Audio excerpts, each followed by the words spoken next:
भगवान का नाम लेने से भगवान मिलेंगे। नाम ही कड़ी काले नाम उनके कृष्ण अवतार, कलयुग में भगवान राम नाम के रूप में अवतार उनका हुआ है।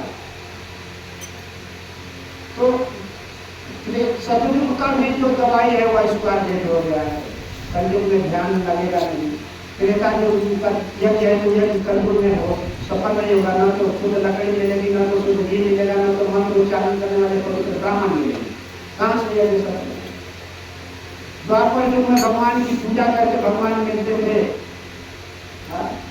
तो कहाँ किसको टाइम है कलयुग में पूजा करने?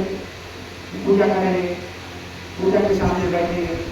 घर पे आधा घंटा का कीर्तन होता है, पूजा के मंडप में बैठते हैं घर वाले लोग नहीं।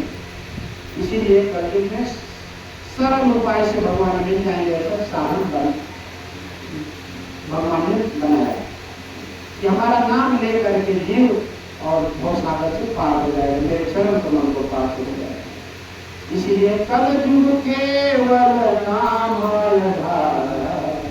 सुने सुने उतरे न पार।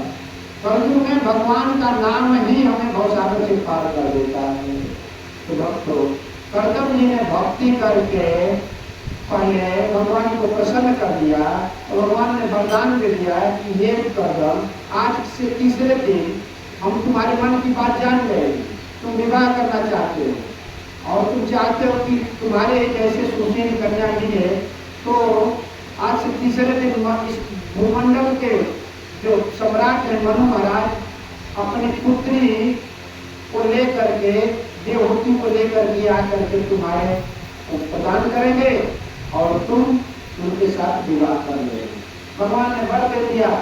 तीसरे दिन मनु महाराज शत्रुपा अपनी पुत्री को लेकर के आए और कर्दम जी ने भगवान की आज्ञा मान करके स्वीकार कर लिया।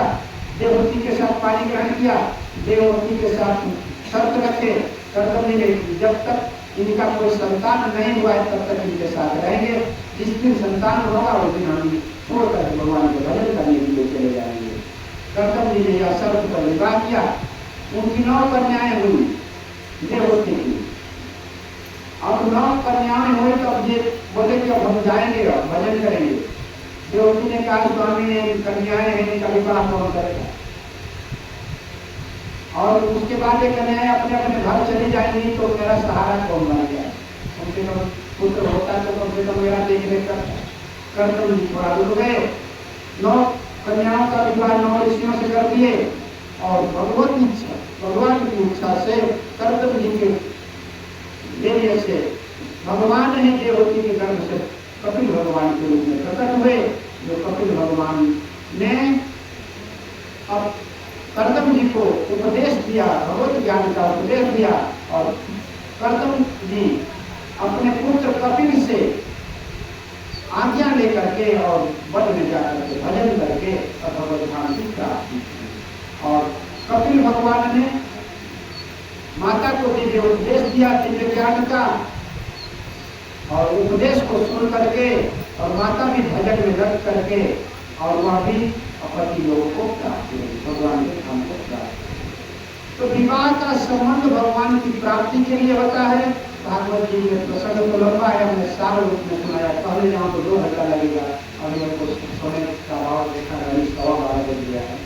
तो अब हम सब पति पत्नी का संबंध होता है भगवत प्राप्ति के लिए। भजन दोनों करें, गृहस्थी में भी भजन होता है, ऐसा नहीं कि साधु महात्मा ही भजन करते। आप अपने घर पर भगवान का नाम जप सकते हो, नाम ले सकते हो, एक ठाकुर जी को रख लो, उनकी पूजा कर सकते हो, उनको भोग लगा सकते हो, उनको प्रसाद घर पर को खिलाओ, ये आपकी भक्ति हो गई, भजन हो गया। इसी से भगवान प्रसन्न हो जाएंगे, मिल जाएंगे। आपका पुत्र भी भक्त होगा, आपका सेवा करो। ठीक है, तो समय ज्यादा हो गया है। हरे कृष्णा